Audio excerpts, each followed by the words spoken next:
ಆತ್ಮೀಯ ವಿದ್ಯಾರ್ಥಿಗಳೇ, ಇವತ್ತಿನ ಕ್ಲಾಸ್ನಲ್ಲಿ ನಾವು ಹಿಂದೂ ಅವಿಭಕ್ತ ಕುಟುಂಬದ ಬಗ್ಗೆ ಅಭ್ಯಾಸ ಮಾಡ್ತಿದ್ದೀವಿ. ಇಲ್ಲಿ ಈಗಾಗಲೇ ನಾವು ಲಾಸ್ಟ್ ಕ್ಲಾಸ್ನಲ್ಲಿ ಬಹಳಷ್ಟು ಸ್ವಲ್ಪ ತಿಳ್ಕೊಂಡಿವಿ ಹಿಂದೂ ಅವಿಭಕ್ತ ಕುಟುಂಬ ಅಂದ್ರೆ ಏನಪ್ಪಾ ಅಂತ ಹೇಳಿ. ಏಕ ವ್ಯಕ್ತಿ ಸಂಸ್ಥೆ ಬಗ್ಗೆ ಹೇಳುವಾಗ ಹಿಂದೂ ಅವಿಭಕ್ತ ಕುಟುಂಬ ಅಂದ್ರೆ ಏನಂತ ಹೇಳಿದೆ ಹೌದಾ. ಈ ಹಿಂದೂ ಅವಿಭಕ್ತ ಕುಟುಂಬ ತಲೆತಲಾಂತರದಿಂದ ಬಂದಿರತಕ್ಕಂತ ಒಂದು ವ್ಯವಹಾರ ಸಂಸ್ಥೆ ಆಗಿರ್ತದ. ಇಲ್ಲಿ ಕುಟುಂಬದ ಮುಖ್ಯ ಸದಸ್ಯ ಅಥವಾ ಹಿರಿಯ ವ್ಯಕ್ತಿ ಏನಂತ ನಾವು ಕರ್ತ ಅಂತ ಹೇಳ್ತಿರ್ತೀವಿ. ಸಂಪೂರ್ಣ ಹೊಣೆಗಾರಿಕೆಯ ಜವಾಬ್ದಾರಿ ಅವ್ರ ಮೇಲೆ ಇರ್ತದೆ ಸಂಸ್ಥೆಯಲ್ಲ. ಉಳಿದೆಲ್ಲ ಸದಸ್ಯರು ಇವ್ರ ಮಾರ್ಗದರ್ಶನದಲ್ಲಿ ಕಾರ್ಯವನ್ನು ನಡೆಸ್ತಾ ಇರ್ತಾರೆ. ಹೀಗಾಗಿ ಇದಕ್ಕೆ ಹಿಂದೂ ಅವಿಭಕ್ತ ಕುಟುಂಬ ಅಂತ ಹೇಳಿ ಕರಿತೀವಿ. ಇದರ ಕಾಯ್ದೆ 1956ರಲ್ಲಿ ಇದು ನಿಯಂತ್ರಣಕ್ಕೊಳಪಟ್ಟಿದೆ. ಹಾಗೂ ಈ ಹಿಂದೂ ಅವಿಭಕ್ತ ಕುಟುಂಬದಲ್ಲಿ ಜನಿಸಿರ್ತಕ್ಕಂತಹ ಪ್ರತಿಯೊಬ್ಬ ವ್ಯಕ್ತಿಗೂ ಹುಟ್ಟಾನೆ ಸದಸ್ಯತ್ವ ಬಂದ್ಬಿಡ್ತದೆ. ಓಕೆ, ಇನ್ನು ಲಕ್ಷಣಗಳ ಬಗ್ಗೆ ನಾವು ಅಭ್ಯಾಸ ಮಾಡೋಣ, ಒನ್ ಬೈ ಒನ್ ನೋಡ್ತಾ ಹೋಗೋಣ. ಮೊದಲನೇದಲ್ಲಿ ಸ್ಥಾಪನೆ ಮತ್ತು ವಿಸರ್ಜನೆ. ಇಲ್ಲಿ ಹಿಂದೂ ಅವಿಭಕ್ತ ಕುಟುಂಬವನ್ನ ಬಹಳಷ್ಟು ಸುಲಭವಾಗಿ ಸ್ಥಾಪನೆ ಮಾಡಬಹುದು. ಯಾವುದೇ ರೀತಿಯಾಗಿರ್ತಕ್ಕಂತಹ ಬಹಳ ಒತ್ತಡ ಅಥವಾ ಯಾವುದೇ ಬಹಳಷ್ಟು ಕಾನೂನು ಕ್ರಮಗಳು ಇಲ್ಲ. ಇಲ್ಲಿ ಇಬ್ಬರು ಕೂಡ್ಕೊಂಡ ಈ ಒಂದು ವ್ಯವಹಾರ ಸಂಸ್ಥೆಯನ್ನ ಕನಿಷ್ಠ ಇಬ್ಬರು ಕೂಡ್ಕೊಂಡ ವ್ಯವಹಾರ ಸಂಸ್ಥೆಯನ್ನ ಪ್ರಾರಂಭಿಸಬಹುದು. ಮತ್ತೆ ಇಂಪಾರ್ಟೆಂಟ್ ಏನಪ್ಪಾ ನಾವು ನೋಡಬಹುದಂದ್ರೆ ಇಲ್ಲಿ ವಂಶ ಪಾರಂಪರೆಯಿಂದ ಬಂದಿರತಕ್ಕಂಥ ಆಸ್ತಿ ಇರಬೇಕಾಗ್ತದೆ ಹೌದಾ. ಅದಕ್ಕೆ ನಾವು ಹಿಂದೂ ಅವಿಭಕ್ತ ಕುಟುಂಬ ಅಂತ ಹೇಳಿ ಕರಿತೀವಿ. ಇದು ವಂಶ ಪರಂಪರೆಯಿಂದ ಬಂದಿರತಕ್ಕಂಥ ಆಸ್ತಿಯನ್ನು ಹೊಂದಿರ್ತದೆ. ಅದರ ಜೊತೆಗೆ ಇಲ್ಲಿ ಯಾವುದೇ ರೀತಿಯಾಗಿರ್ತಕ್ಕಂಥ ಒಪ್ಪಂದದ ಅವಶ್ಯಕತೆ ಇರಂಗಿಲ್ಲ. ಇಲ್ಲಿ ಏನಪ್ಪಾ ಕಾನೂನಿನ ಮೊರೆ ಹೋಗ್ಬೇಕೇನಪ್ಪಾ, ಅಗ್ರಿಮೆಂಟ್ ಮಾಡ್ಕೋಬೇಕೇನಪ್ಪಾ, ಅದರ ಅವಶ್ಯಕತೆ ಇರಂಗಿಲ್ಲ. ಅವರ ಸದಸ್ಯರು ಮತ್ತು ಹಿರಿಯ ವ್ಯಕ್ತಿಗಳ ನಡುವೆ ಪರಸ್ಪರ ಒಪ್ಪಂದದ ಪ್ರಕಾರ, ಸಹಕಾರದ ಪ್ರಕಾರ ಇಲ್ಲಿ ಕಾರ್ಯಚಟುವಟಿಕೆಗಳನ್ನ ಇವರು ನಡೆಸ್ತಾ ಹೋಗ್ತಿರ್ತಾರೆ. ಆಮೇಲೆ ಇಲ್ಲಿ ಈ ಕುಟುಂಬದಲ್ಲಿ ಆಗಲೇ ಹೇಳಿದ ಪ್ರಕಾರ ಮಗು ಜನಿಸಿದ ತಕ್ಷಣ ಈ ಒಂದು ಕುಟುಂಬದಲ್ಲಿ ಮಗು ಜನಿಸಿದ ತಕ್ಷಣ ಹಿಂದೂ ಕುಟುಂಬದಲ್ಲಿ ಸದಸ್ಯತ್ವವನ್ನು ಪಡೆದುಕೊಳ್ಳುತ್ತದೆ. ಅದು ಕೂಡ ಒಂದು ಹಿಂದೂ ಅವಿಭಕ್ತ ಕುಟುಂಬದ ಸದಸ್ಯತ್ವವನ್ನು ಪಡೆದುಕೊಳ್ಳುತ್ತದೆ. ಹೀಗಾಗಿ ಬಹಳಷ್ಟು ಅನುಕೂಲತೆಗಳು ಹಿಂದೂ ಅವಿಭಕ್ತ ಕುಟುಂಬದಲ್ಲಿ. ಇನ್ನು ನೆಕ್ಸ್ಟ್ ಹೊಣೆಗಾರಿಕೆ. ನೆಕ್ಸ್ಟ್ ಲಕ್ಷಣ ಬರುತ್ತೆ ಹೊಣೆಗಾರಿಕೆ. ಹೊಣೆಗಾರಿಕೆ ಅಂದ್ರೆ ಮತ್ತೊಂದು ಹೆಸರು ಜವಾಬ್ದಾರಿ ಅಂತ ಹೇಳಿ. ಇಲ್ಲಿ ಹೊಣೆಗಾರಿಕೆ ಶಬ್ದ ಬಂದಾಗ ಸಂಪೂರ್ಣ ಜವಾಬ್ದಾರಿ ಕರ್ತನ ಮೇಲೆ ಇರ್ತದೆ ಈ ಒಂದು ಹಿಂದೂ ಅವಿಭಕ್ತ ಕುಟುಂಬದ. ಯಾಕಪ್ಪ ಅಂತಂದ್ರ ಸಂಸ್ಥೆಯ ಆಗು ಹೋಗುಗಳನ್ನ, ದಿನನಿತ್ಯದ ಕಾರ್ಯಚಟುವಟಿಕೆಗಳನ್ನ ಎಲ್ಲವನ್ನ ಮ್ಯಾನೇಜ್ಮೆಂಟ್ ಮಾಡ್ತಕ್ಕಂಥ ಅಥವಾ ನಿಯಂತ್ರಣ ಮಾಡ್ತಕ್ಕಂಥದ್ದು ಕೇವಲ ಕರ್ತನ ಮೇಲೆ ಕೈಯಲ್ಲಿ ಇರ್ತದೆ. ಉಳಿದೆಲ್ಲ ಸದಸ್ಯರು ಕರ್ತ ಹೇಳಿದ ಪ್ರಕಾರ ಕಾರ್ಯಚಟುವಟಿಕೆಗಳನ್ನ ನಿರ್ವಹಿಸ್ತಾ ಇರ್ತಾರೆ. ಹೀಗಾಗಿ ಈ ಒಂದು ಸಂಸ್ಥೆಯ ಸಂಪೂರ್ಣ ಹೊಣೆಗಾರಿಕೆ ಕರ್ತನ ಮೇಲೆ ಇರ್ತದೆ. ಕರ್ತ ಯಾವ ರೀತಿ ಆದೇಶಗಳನ್ನ ಕೊಡ್ತಾರೋ, ಯಾವ ರೀತಿ ಕೆಲಸ ಕಾರ್ಯಗಳನ್ನು ಮಾಡ್ಬೇಕಂತ ಹೇಳಿ ಉಳಿದೆಲ್ಲ ಸದಸ್ಯರಿಗೆ ಹೇಳ್ತಾರೋ, ಅದೇ ರೀತಿ ಅವರು ಎಲ್ಲರೂ ಕೂಡ ಅದನ್ನ ಫಾಲೋ ಮಾಡ್ತಾ ಹೋಗ್ತಾರೆ. ನೋಡ್ರಿ ಈಗ ಕರ್ತವ್ಯ ಹೊರತುಪಡಿಸಿ ಉಳಿದೆಲ್ಲ ಸದಸ್ಯರ ಹೊಣೆಗಾರಿಕೆ ವ್ಯವಹಾರದಲ್ಲಿ ಪಾಲಿನ ಸಹ ವಾರಸುದಾರರಿಗೆ ಮಾತ್ರ ಸೀಮಿತವಾಗಿರುತ್ತದೆ. ಇಲ್ಲಿ ಕರ್ತವ್ಯವನ್ನು ಹೊರತುಪಡಿಸಿ ಉಳಿದೆಲ್ಲ ಏನು ಸದಸ್ಯರುಗಳು ಇರ್ತಾವಲ್ಲ ಅವರವರ ಆಸ್ತಿಗೆ ತಕ್ಕಂತೆ ಅವರ ಹೊಣೆಗಾರಿಕೆ ಇರ್ತದ.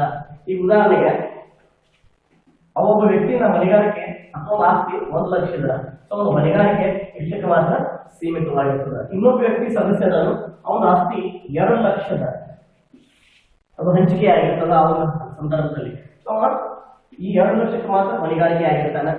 ಅವ್ರವ್ರ ಹೊಣೆಗಾರಿಕೆ ಅವರ ವೈಯಕ್ತಿಕ ಆಸ್ತಿಗಳು ಹೊಣೆಗಾರಿಕೆ ಆಗಿರ್ತಾವ. ಹೀಗಾಗಿ ಸಂಪೂರ್ಣ ಜವಾಬ್ದಾರಿ ಎಲ್ಲ ಕರ್ತನ ಮೇಲೆ ಇರ್ತದೆ. ಓಕೆ, ಇನ್ನು ನೆಕ್ಸ್ಟ್ ನೋಡೋಣ. ಮೂರನೇದು ನಿಯಂತ್ರಣ. ಹೌದಾ, ಇಲ್ಲಿ ನಿಯಂತ್ರಣವನ್ನು ನಾವು ಈಗಾಗಲೇ ಹೊಣೆಗಾರಿಕೆಯನ್ನು ಹೇಳಿದ ಪ್ರಕಾರ ನಿಯಂತ್ರಣ ಸಂಪೂರ್ಣ ಕರ್ತನ ಹತೋಟಿಯಲ್ಲಿ ಇರ್ತದೆ. ನಾ ಆಗ್ಲೇ ಹೇಳಿದಾಗ ಸಂಸ್ಥೆ ಆಗು ಹೋಗುಗಳಾಗಿರ್ಬೋದು, ದಿನನಿತ್ಯದ ಕಾರ್ಯಚಟುವಟಿಕೆಗಳಾಗಿರ್ಬೋದು. ಒಂದು ವೇಳೆ ಕರ್ತ ಏನಾದ್ರೂ ಇರ್ಲಿಲ್ಲಪ್ಪ ಅಂತಂದ್ರೆ ಅವ್ರು ಹಿರಿಯ ವ್ಯಕ್ತಿ ಮತ್ತು ಅವ್ರ ತದನಂತರ ಯಾರ್ತಾರ ಅವರಿಗೆ ಕೆಲಸವನ್ನ ವಹಿಸಿ ಹೋಗ್ತಾರೆ.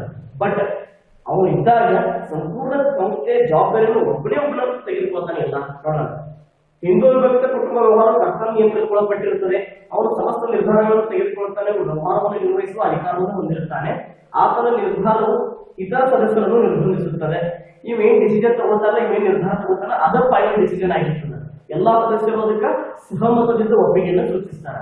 ಮೊದಲು ಅವರು ಸಭೆ ಕರೀತಾರೆ. ಆ ಸಭೆಯಲ್ಲಿ ಅವರ ಏನ್ ಮಾಡ್ಬೇಕಾಗಿದೆ ಎಲ್ಲವನ್ನ ಚರ್ಚೆ ಮಾಡ್ತಾರೆ. ಅಲ್ಲಿ ಎಲ್ಲಾ ಸದಸ್ಯರು ಮುಕ್ತವಾಗಿ ಚರ್ಚಿಸಬಹುದು. ಎಲ್ಲರಿಗೂ ಕೂಡ ಹಕ್ಕಿರ್ತದೆ ಚರ್ಚೆ ಮಾಡ್ಲಿಕ್ಕೆ.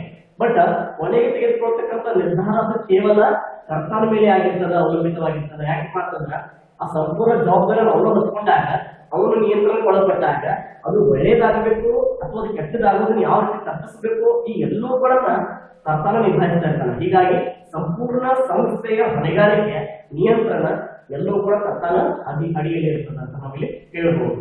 ಇನ್ನು ನೆಕ್ಸ್ಟ್ ಬರುತ್ತೆ ಮುಂದುವರಿಕೆ.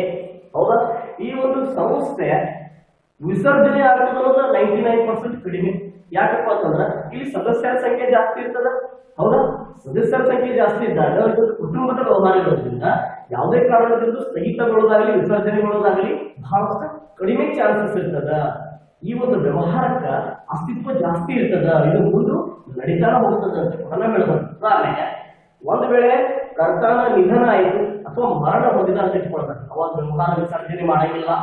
ಅವ್ರು ಮತ್ತೇನ್ ಮಾಡ್ತಾರಪ್ಪ, ಆ ಕರ್ತನ ಹಿರಿಯ ವ್ಯಕ್ತಿ ತದನಂತರ ಯಾರು ಹಿರಿಯ ವ್ಯಕ್ತಿ ಇರ್ತಾರಲ್ಲ ಅವ್ರಿಗೆ ಆ ಜವಾಬ್ದಾರಿಯನ್ನ ವಹಿಸಿಕೊಳ್ತಾರ.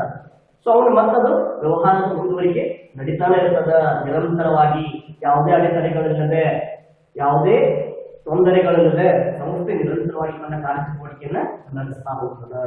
ಇನ್ನು ನೆಕ್ಸ್ಟ್ ಅಪ್ರಾಪ್ತ ಸದಸ್ಯರು.